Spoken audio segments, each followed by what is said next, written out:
नमस्कार, आप DJT news देख रहे हैं, जहां हम आपको तमाम बड़ी खबरों से रूबरू कराते हैं। छोटी खबरें हो या बड़ी खबरें हो, हम आप तक जरूर पहुंचाते हैं। चलिए इसी के साथ आगे बढ़ते हैं और देखते हैं आज की बड़ी खबर में क्या कुछ है खास। दौसा में बैरवा समाज की महापंचायत राम प्रसाद बोध की अध्यक्षता में डोरिया मैरिज गार्डन में आहूत की गई। महापंचायत में पाखंडवाद को छोड़ने, दहेज प्रथा को रोकने सहित 10 बिंदुओं पर चर्चा की गई व लोगों से अपने विचार लेकर सर्वसम्मति से पास किए गए। इस महापंचायत की दिलीप कुमार की एक रिपोर्ट। पदं समादियामि मूसावादावेरमणि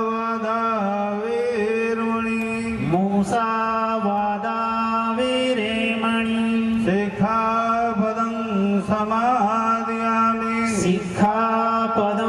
समादियामि।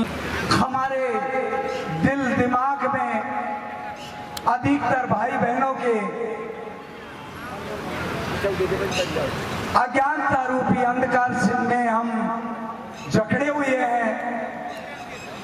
ये बीमारी कोई छोटी नहीं है, ये हमारे जीवन की एक बहुत बड़ी समस्या है।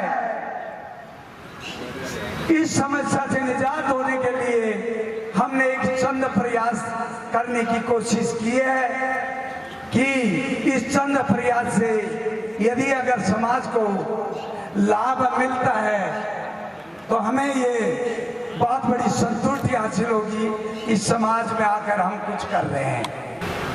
आप सभी से निवेदन है, एक एक बिंदु रखेंगे। जब तक उस पर हम फाइनल नहीं करेंगे, जब तक दूसरा बिंदु नहीं रखेंगे और बड़े ही शीतलता से, प्रेम के साथ उसको पारित करेंगे या उसमें बदलाव करेंगे, वो सभी की मर्जी से करेंगे। आप लोगों की सर्व सहमति से अभी भाई के द्वारा अध्यक्ष साहब का नाम प्रपोज किया। आप सब लोगों ने तहे दिल से उनको स्वीकार किया। हमें किसी अध्यक्ष या संयोजक के ऊपर कोई भ्रम नहीं है। अगर हम एक दूसरे की बात मान के चलेंगे, समाज की बात को आगे बढ़ा के रखेंगे, तो निश्चित रूप से हम सब अपने जो काम के लिए आज बैठे हैं उसमें हम सफल होंगे। सबसे पहले मैं मंच से और आयोजकों से ये निवेदन करना चाहता हूं कि आप लोगों की जो समिति ने अभी तक जो निर्णय या कुछ बिंदु रखे हैं, उन बिंदुओं को एक बार आम समाज के सामने प्रदर्शित करें और उसके बाद मंच से नहीं बोलकर पब्लिक में बैठी समाज से उन बिंदुओं पर विचार करें और उसके बाद निर्णय करें। यही मेरा आपसे अनुरोध है। धन्यवाद।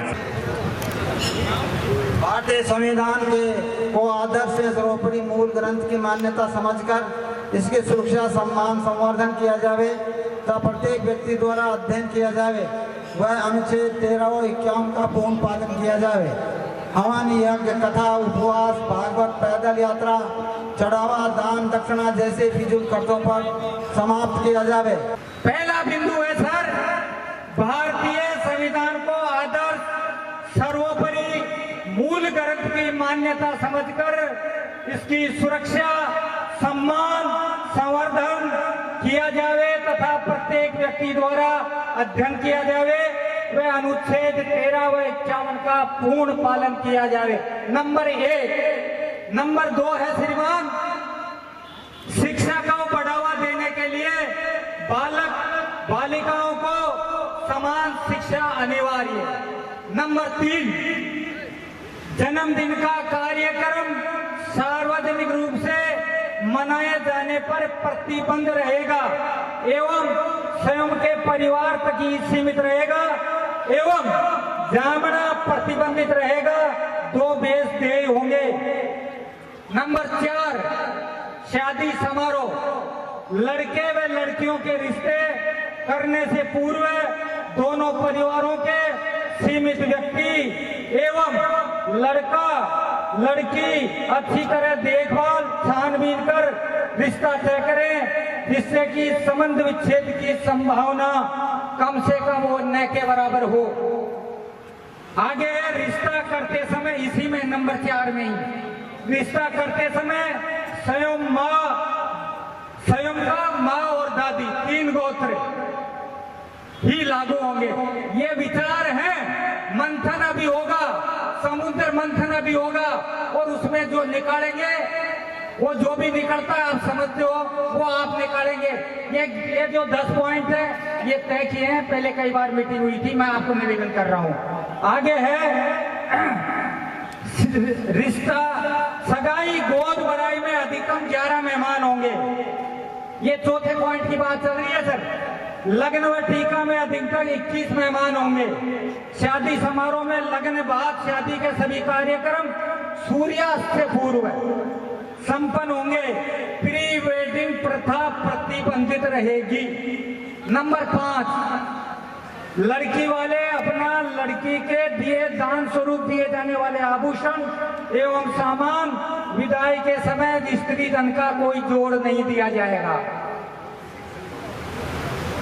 दहेज प्रथा से बचने के लिए सामूहिक विवाह सम्मेलन में शादी कराई जाए। नंबर 6, शादी एवं शुभ मांगलिक कार्यों में सामूहिक रूप से शराब के सेवन पर पूर्ण प्रतिबंध रहेगा। नंबर 7, मृत्यु देवासन होने पर शव के ऊपर कपड़ा मुख्य रिश्तेदार द्वारा मान्य होगा, अन्य रिश्तेदार द्वारा पुष्प अथवा नारियल स्वीकार होंगे। नंबर 8, तीये की बैठक में खाना नाश्ता पर पूर्ण प्रतिबंध रहेगा। बैठक में चाय पानी ही दिया जा सकेगा। पैसे का लेन देन, मलनी, ओंठ आदि बंद रहेगी। अस्थि विसर्जन के लिए सीमित व्यक्ति ही जाएंगे। नंबर 9, मृत्यु भोज पूर्ण रूप से प्रतिबंधित रहेगा। गंगा पूजन की सूचना पीए की बैठक में सामूहिक रूप से अथवा फोन से टेलीफोनिक मैसेज द्वारा दिए जाएंगे। गंगा पूजन पर पटवारी के सहित 2 बेस ही स्वीकार्य होंगे।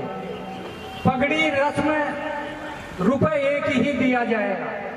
नंबर 10 है जो बहुत खतरनाक पॉइंट है, लेकिन आपके विचार विमर्श से सारे काम हो गए।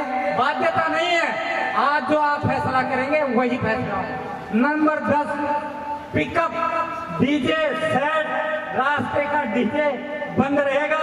इसको सरकार द्वारा प्रतिबंधित है, इसलिए बैरवा पंचायत द्वारा भी प्रतिबंधित किया जाएगा। जीने का अधिकार देता है और अनुच्छेद जो 51 है वह है हमको पाखंडवाद से छुटकारा दिलाकर संवैधानिक वैज्ञानिक दृष्टिकोण की ओर अग्रसर करता है। ये आप शॉर्टकट समझ लीजिए। पॉइंट नंबर 1 पर थोड़ी सी अनुमति चाहता हूं कि मैं बोल सकूं। मैं समाज के सभी वरिष्ठ जनों से, हो सकता है मेरा पूर्व व्यवहार कुछ आक्रामक रहा हो तो मैं माफी चाहता हूं। और यही पॉइंट था जिसकी वजह से मुझे विरोध करना पड़ा था और हमारे सम्मानित वकील साहब ने उस बात को चबा गए थे, पूरी लाइन को ही भूल गए थे या उनका मन नहीं था पढ़ने का। तो मैं इस आर्टिकल 13 और 51 जो बता दिया शॉर्ट में। 13 की एक महत्वपूर्ण बात और है वकील साहब कि संविधान लागू होने से पहले जो भी पूर्व में व्यवस्थाएं बनी हुई हैं भारतवर्ष के अंदर वो सारी 0 हो जाती हैं। तो आर्टिकल 13 ये कहता है कि जो ऊंच नीच थी वो खत्म थी। और सबसे महत्वपूर्ण बात मैंने क्यों कहा था, विरोध इसलिए जताया था कि मेरा समाज का मैक्सिमम खर्चा, ऊर्जा, एनर्जी इन हवन में, यज्ञ में, कथा में, उपवास में, भागवत में, पैदल यात्राओं में और चढ़ावे में जाती है। इसको रोकना अत्यंत जरूरत है, क्योंकि कर्जा लेकर के आप जागरणा, पद यात्राएं और सवामणि तो कर रहे हैं, लेकिन कर्जा लेकर पढ़ा नहीं रहे हैं बच्चों को। यह दुर्भाग्यपूर्ण बात है और इसके लिए मुझे आप सबसे समर्थन चाहता हूं, मैं समर्थन चाहता हूं कि आप बंद करेंगे। और एक समर्थन और चाहता हूं, अपने घुटनों पे बैठकर आपसे भीख मांगता हूं, आप समाज के लोग हो, आप मेरा साथ दोगे अगर समाज को सुधारना चाहते हो। अगर आपका भाई, आपका रिश्तेदार अगर ये भागवत कथा और इस तरह के काम करे तो उसमें मत जाइएगा, ये सौगंध खा के यहाँ से उठिएगा, तब जाकर बदलाव होगा। मैं तो नहीं कर रहा हूं, लेकिन अगर मैं जाऊंगा तो ये व्यवस्था बनी रहेगी। इसलिए आप सबसे अनुरोध है मेरा, इसमें कुछ नहीं हुआ है। आज बहुत सारे लोग रिटायर होकर बालाजी के मंदिर में लाखों रुपया बर्बाद करते हैं, कथाओं में बर्बाद करते हैं, लेकिन बाबा साहब की उनको धन्यवाद देने के लिए उनके पास पास में 5,000 10,000 नहीं है जो लाइब्रेरी में दान कर सके और बच्चों को पढ़ाने के काम आ जाए। आज आर्टिकल 1351 के साथ साथ इस पूरे समाज से अपील करता हूं कि इस हवन कथा भागवत और ये पाखंड जो दिखावा है धार्मिक उनका बहिष्कार करें और उन लोगों का उन नेताओं का भी बहिष्कार करें जो इन कामों को करते हैं। बहुत बहुत धन्यवाद। जय भीम जय भारत। पर बात ऐसी है कि यहाँ पे जो आए हैं ज्यादातर समाज की क्रीम है और अक्सर पानी छत से टपकता है, नीचे फर्श को कितना भी साफ कर लो जब तक ऊपर से टपकेगा जब तक नीचे फर्श साफ होने वाली नहीं है। मैंने अक्सर देखा है कि जो समाज की स्वयंभू स्वघोषित क्रीम है उन्होंने लगन टीका में बारात की बारात जाती है।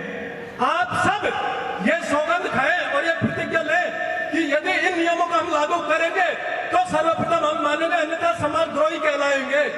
आप स्वयं ये घोषणा करें यहाँ पे जो भी आए जो, अन्यथा आप तो यहाँ पे नियम बना देते हैं और खुद ही उन नियमों की धज्जी उड़ाते हैं, नए नए चरण चलाते हैं। रही बात दूसरी, अभी आर्टिकल 13 और 51 की बात हो रही थी अनुसूचित जाति प्रतिरक्षण की, तो अनुसूचित जाति प्रतिरक्षण की बात हो ही रही है तो फिर ये उपजातीय समूह का कोई महत्व नहीं है। 1 मिनट और आप बोलना चाहते हैं इस विषय पर? आदरणीय सभी को मेरा नमस्कार। मैं तो ये कह रहा हूँ कि पॉइंट नंबर 1 पर एक बड़े में विचार आया है कि शादी विवाह में हम लोग जो फेरों पे पंडितों को बुलाते हैं या मुहूर्तों में उनको बुलाते हैं, उनको भी रोकने का प्रावधान है क्या? क्योंकि बाकी आडंबर मुक्त समाज तो सभी से मुक्त होना चाहिए। फेरों पे भी पंडित नहीं आना चाहिए, सावे भी नहीं पूछने चाहिए उससे, उन लोगों को नगर मुहूर्तों में नहीं बुलाना चाहिए। आडंबर मुक्त का मतलब कंप्लीट मुक्त होना चाहिए। मंच अपना विचार इस पे रखे। अभी जैसा कि भंडारी जी ने कहा है कि चाहे वो नेता हो, मेरी बात, उसके लिए भी यह निर्णय होगा। भाई विधि के समक्ष आर्टिकल 14 विधि के समक्ष सब समान है। लेकिन मैं पूछना चाहता हूँ, क्या एक समाज से अपन जीत जाते हैं क्या? जीत जाते हैं क्या? समझो मेरी बात। भाई ये पॉइंट सामाजिक लोगों मतलब समाज के लिए है या राजनीतिक लोगों के लिए भी है? भाई राजनीतिक लोग जाते हैं, अदर समाज में भी जाते हैं। वो अगर किसी को मानते हैं और वो वहां जाने से वोट बन रहे हैं तो क्या बुराई है? जब वो लोग भी तो हमारे बाबा साहब को मानकर ठोक देते हैं, जय भीम वोट ले जाते, काम करते ही नहीं है, उसमें क्या दिक्कत है? सुनो मेरी बात। बाबा साहब ने कहा था political power is the master key which can open all the door of development and success. राजनीति सत्ता की वो चाबी है जिससे विकास के सभी दरवाजे खुल जाते हैं। तो हमें ऐसा नहीं है जो मनवादी सरकार है ये कानून वहां से बनाती है, जो हिंदू जो विधिक प्रक्रिया है उसके अंदर सारा झोला है, हमें अपनाना पड़ेगा। जो हिंदू विधिक प्रक्रिया है उसके अंदर ये क्लियर लिखा हुआ है, जो मनुवाद को जितना ज्यादा मानेगा वो सच्चा हिंदू होगा और उसको जो प्रॉपर्टी होती है, राइट, जो प्रॉपर्टी होती है परिवार की, उसको ज्यादा मिलेगी। ये कहाँ का नहीं है? नहीं है ना? तो कई सारे ऑब्जेक्शन है। तो मेरा जो प्रस्ताव है ये है राजनीतिक लोगों के लिए, जो राजनीतिक है, जो राजनीति में चाहे कोई सी पार्टी का हो, ये मेरा समर्थन, मैं मेरी बात रख रहा हूँ, इसको मानो नहीं मानो वो आप लोगों के ऊपर है। तो हमें ज्यादा से ज्यादा राजनीति में हमारे लोग चाहिए। ऐसी सीट पर इधर पे तो नहीं है, लेकिन जंगल पे भी होने चाहिए। लेकिन ये सारी चीजें तभी पॉसिबल है उन लोगों के ऊपर हम बैन नहीं लगाएं। धन्यवाद। कि अगर नियम लागू होते हैं तो नीचे से लेकर के ऊपर लागू होना चाहिए। ये नहीं अभी कह दिया जाए कि आर्टिकल 13 और 51 की बातें हो रही है। शायद ये सब जानते हैं आर्टिकल 13 और 51 के बारे में, लेकिन पालना कौन कर रहा है? पालना कर रहा है या तो हमारा मध्य वर्ग, और हम दंड भी उसी के पास में जाके करते हैं। नहीं, जूते वाले के पास में हम भी नहीं जाते हैं। ऐसा क्यों है? इसलिए ये मंच ये, और जब समाज बैठी हुई है तो वहां पर फर्श और अर्श का अंतर नहीं होना चाहिए। यहाँ पर फर्श और जब अर्श का अंतर होगा तो हम एक नहीं हो सकते। इसलिए मैं आप हमारे को ज्यादा समय नहीं दिया गया है, इसलिए आप सबसे प्रार्थना मेरा, एक तो मेरा फर्श और अर्श का अंतर हो जाना चाहिए। अंतर बिल्कुल होना अलग है कि एक आदमी तो ऊपर बैठा है, जब समाज का मंच है, सब सरदार है, तो वो भी ऊपर बैठे हुए भी सरदार हैं समाज के। इसलिए ये फर्श और अर्श का अंतर बिल्कुल नहीं ना, वर्गीकरण नहीं होना चाहिए। अगर वर्गीकरण होगा और कोई आदमी आकर के हमारे बीच में आके कहेगा ये काम मत करो, तो हम आप जानते हैं। जय हिंद, जय भीम, जय बैरवा समाज। क्या सिक्योरिटी गार्ड दिए थे, हम हमारे बीच में जा रहे हैं, हमको पारित करेंगे, हमको सिक्योरिटी चाहिए, हमको नहीं कोई पीछे को गवाह रखा गाँव ही, तो हमारे लिए सिक्योरिटी चाहिए। हम शिकायत से बोल रहे हैं, आप तो ना चौसे में बैठे नहर का पौधे में हमको पीट करेगी दुनिया, तो हमारा लिए इंतजाम किया जाए। हमारी तहसील में सिक्योरिटी बैठी है। पर जब हम अपने शादी समारोह में अन्य समाज को निमंत्रण देते हैं तो वो हमारे नहीं आते, तो मेरा गुजारिश यही है, मेरा निवेदन यही है कि बैरवा समाज सार्वजनिक रूप से, मैं सार्वजनिक बात कर रहा हूँ, सार्वजनिक रूप से उस ही जाति में जाए जो जाति आपके सम्मान आती है।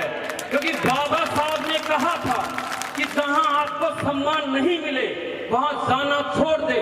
हमारे समाज का मोटिवेशन, हमारे समाज का मोरल हमको बढ़ाना है, मजबूत करना है। जो समाज चाहे कोई भी हो वो हमारे आता है, हमसे सम्मान जाते हैं, तो आए तभी हम जाएं, अन्यथा हम हमारे समाज में खुश है। क्योंकि भाईचारा हम ही क्यों बनाए, एकता हम ही क्यों बनाए, आप भी बनाइए, आप भी हमारे आइए तभी हम जाएंगे।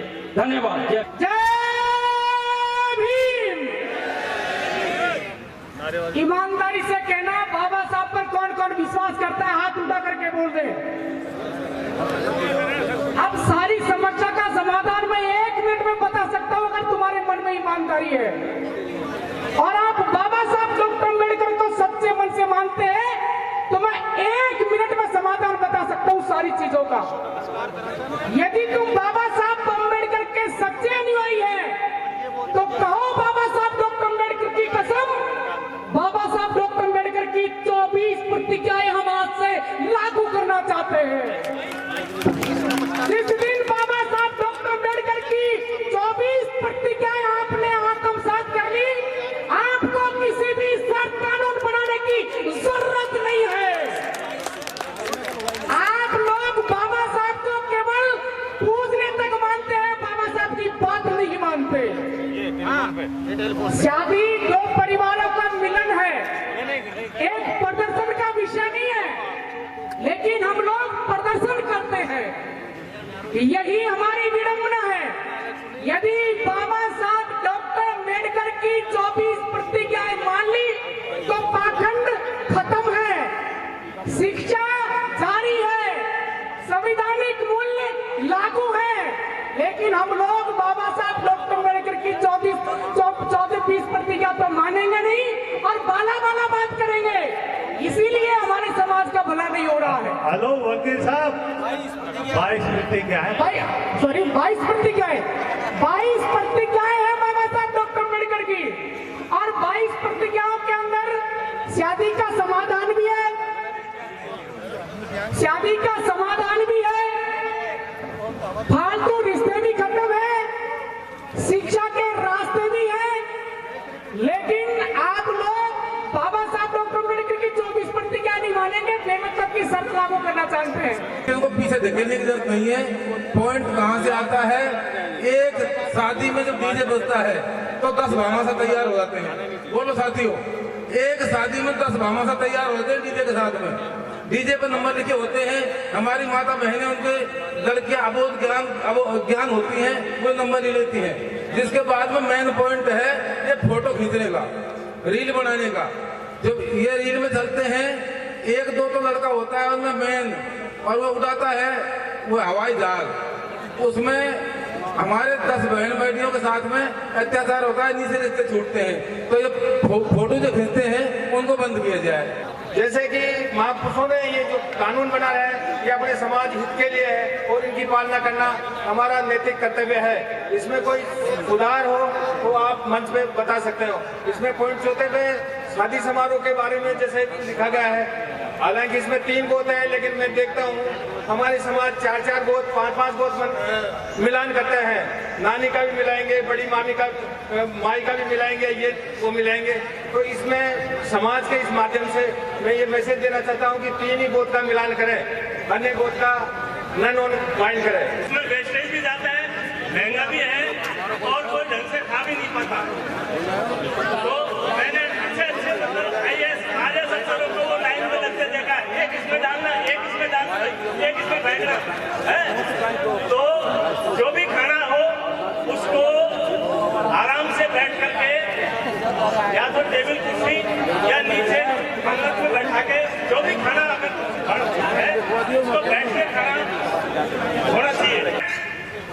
भारत में सब में 1/2 हिस्सा होना चाहिए, जितने पुरुष उतनी महिला होनी चाहिए। ये भी पारित करो ताकि हमारी बहन बेटियों को बिल्कुल बराबर का अधिकार मिले। हम कौन है जो बेटियों को, हमारी महिलाओं को पीछे छोड़ने वाले कौन है? उनको बराबर का हिस्सा मिलना चाहिए। इसी बीच में एक जोरदार कुरीति ये है हमारी मानसिक बुराई, हमारी मानसिक बीमारी। जो मैं भाई साहब बैठे ना उनको देख कर नहीं चाहता हूँ, ये कैसे इतना अच्छा खा रहा है, इतनी गाड़ी चल रही है क्यों कर रही है, ये शादी इतनी सी क्यों कर रहा है। ये दिमाग से समाज बहुत अच्छा है लेकिन इसमें गलत आदमी भी है। तो गलत आदमियों से मैं हाथ जोड़ के निवेदन करता हूँ, जो समाज का आदमी बढ़ता है ना उससे समाज को फायदा मिलता है, हम जैसे गरीब लोगों को फायदा मिलता है। तो मानसिक जो होती है ना बुराइयां करना, वो बिल्कुल दिमाग में से निकालते हैं। दहेज प्रथा जो है वो गलत है, लेकिन कितने लोग हैं जो अपनी बेटी को अपनी संपत्ति में से अधिकार देना चाहते हैं कि अगर आप बेटी को दहेज नहीं दे रहे, कोई बात दहेज मत दीजिए, लेकिन बाप का बेटी का यह भी अधिकार है कि वो बेटे के बराबर उसको पूरी आधी संपत्ति में जो भी उसका बनता है उसमें अधिकार मिलना चाहिए। ये संवैधानिक अधिकार है और हमारे संविधान ने बेटी को बराबर अधिकार दिया गया है। तो कितने लोग इस बात में सहमति हैं कि जो बेटे को अधिकार मिलेगा वो बेटी को भी उसी संपत्ति में अधिकार मिलेगा? कितने लोग देने तैयार? तो यही है। तो मेरा मानना है कि अगर बेटे को संपत्ति में देने का अधिकार है तो बेटी को भी देना चाहिए। बाकी दहेज देना नहीं देना ये आपसी सहमति से है, वो समाज निर्णय करे उसमें। मेरा काम इतना सा है कि बेटी को बराबर एक अधिकार दिया जाए, चाहे वो शिक्षा में हो, चाहे संपत्ति में हो, चाहे किसी भी प्रकार से हो, बेटी को पूरा अधिकार दिए, ये मेरी मानना है। चल रही है। मैं चाहता हूं कि समाज का मंच इस महापंचायत को अगर सफल करना चाहता है तो आप सब लोग ये निर्णय लेकर के जाएं कि हमें 1 रुपए में शादी करनी है, चाहे लड़का हो चाहे लड़की हो। दहेज देंगे भी नहीं, दहेज लेंगे भी नहीं अगर आप चाहते हो। क्योंकि आज भी विसंगति है, अगर आपका बेटा कम पढ़ा लिखा या कम परसेंटेज वाला, भी भैया बता रहा था 40% 50%, तब भी अगर उसका इच्छा होगी कि यार मुझे डॉक्टर बनाना है तो आप उसको विदेश भेज दोगे। लेकिन अगर आपकी बेटी इतनी पढ़ी लिखी होगी और अगर उसके नंबर अच्छे नहीं आए तो उसको आप विदेश या प्राइवेट कॉलेज में नहीं भेज पाओगे, क्योंकि आपके दिमाग में रहता है कि अभी मुझे शादी करनी है और शादी में उस लड़के का जैसा अपन स्टेटस देखेंगे उस लड़के को उतना दहेज भी देना है। क्योंकि दहेज ही एक ऐसी बीमारी है जिससे लड़कियां पढ़ नहीं पाती। क्योंकि कोई बेटी को पढ़ा के तो BA MA करवा देगा, लेकिन शादी करने के लिए उसके बाद 20-25-30 लाख रुपए नहीं होते, क्योंकि जो बेटे वाला नौकरी वाला है वो मुंह फाड़ के बैठा होता है कि मुझे 30 लाख रुपए चाहिए। सो मान्यवर, अगर समाज को सुधारना है तो नारी शिक्षा जरूरी है, और नारी शिक्षा तभी उन्नति करेगी जब दहेज पे लगाम लगेगी। अगर मान लो कि आप उसका योग नहीं लगाओगे और दहेज चलता रहेगा तो इससे कोई निष्कर्ष निकलने वाला नहीं है। आप समाज की पावर दिखाइए। अगर समाज निर्णय लेना चाहती है तो दहेज की या तो सीमा तय कीजिए या पूर्ण प्रतिबंध लगाइए उस पर, क्योंकि बेटी तभी पढ़ सकेगी। बेटी का बाप तो इसी चिंता में जीता है कि भैया मैं पढ़ा तो दूंगा पर पैसे कैसे दूंगा। तो दहेज पर या तो पूर्ण प्रतिबंध लगाएं या उसकी सीमा तय करें। 5 लाख कर दें, मैक्सिमम 2.5 लाख कर दें। ऐसा नहीं है पीछे से 11 लाख दे दिए और सामने थाली में 1 रुपया। ये मान्य नहीं है सर, विचार कीजिए। सबसे मुख्य बिंदु है और यही बिंदु समाज के लिए उन्नति का साधन बनेगा, क्योंकि हमारा सामाजिक स्तर ऐसा है, घर में 10 में से 9 लोग मजदूरी करके खाते हैं, दहेज देने लायक नहीं है। धन्यवाद सर। मैं सगाई करने से पहला शर्त थी कि मैं प्री वेडिंग नहीं करूंगा, दहेज नहीं दूंगा और उसका मैं पहले पालन करूंगा। और इसी से कहता हूं कि पहले खुद पालन करें फिर दूसरों को मिसाल दे। तो मैं सबसे पहले ये कहूँगा, दहेज दूंगा भी नहीं, ना प्री वेडिंग करूंगा और बिल्कुल सिंपल शादी करूंगा। ऐसे नियमों को मानना पड़ेगा जिससे समाज अग्रसर हो सके। दहेज का बिंदु एक हमारे लिए अभिशाप, दहेज का बिंदु हमारे लिए अभिशाप है। उसको हमको पूर्ण रूप से सरकार ने तो बंद कर ही रखा, लेकिन समाज माता के जादन पर भी सामाजिक रूप से बिल्कुल इसको बंद करना ही पड़ेगा। कि जो ये प्रस्ताव पारित किए जा रहे हैं जो हम पारित तो कर रहे हैं, लेकिन आगे आने वाले समय पे क्या इन सबको जो हम आज कह रहे हैं कि ये बंद कर देंगे, वो बंद कर देंगे, तो क्या ये कंटिन्यू चला रहेगा? क्या इसमें कोई निगरानी समिति रहेगी जो इन पे ध्यान रख सके कि कौन सा बिंदु आगे जा रहा है, उसका पूर्ण रूप से पालन किया जा रहा है, पूर्ण रूप से प्रतिबंध हो रहा है? तो मैं तो सिर्फ आप सबसे एक निवेदन करना चाहूंगी कि जो भी प्रस्ताव आज आप सब पारित कर रहे हैं, उसके लिए एक निगरानी समिति का गठन भी किया जाए, जो कि आगे जाकर इस सभी जो भी ये प्रस्ताव पारित है उन सबके नजर रख सके। उस पर पाबंदी होनी चाहिए और सामूहिक किसी भी प्रोग्राम, चाहे जामने का हो, बारात का हो, शादी का हो, सगाई का, शराब पर पूर्ण पाबंदी होनी चाहिए। इस पर निर्णय करें। अगर किसी समारोह में शराब परोसी गई और देखा गया तो उसके ऊपर आप क्या विचार रखेंगे, ये मेरा आपसे अनुरोध है। उसको गाल करके आएंगे, कैसे जाएंगे आप?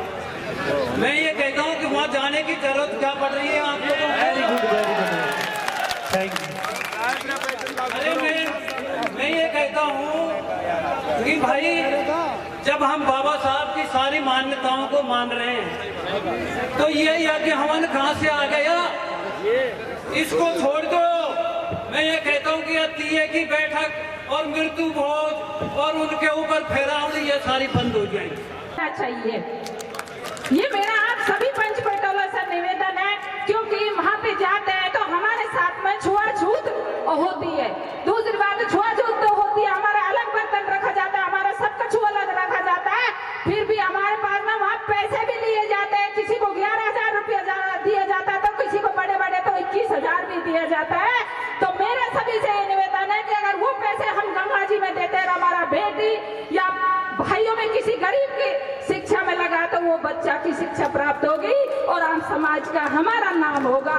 इसलिए मेरा पंच पटेलों से निवेदन है कि गंगा जी जाने का प्रतिबंध पूर्ण तौर से लगाए।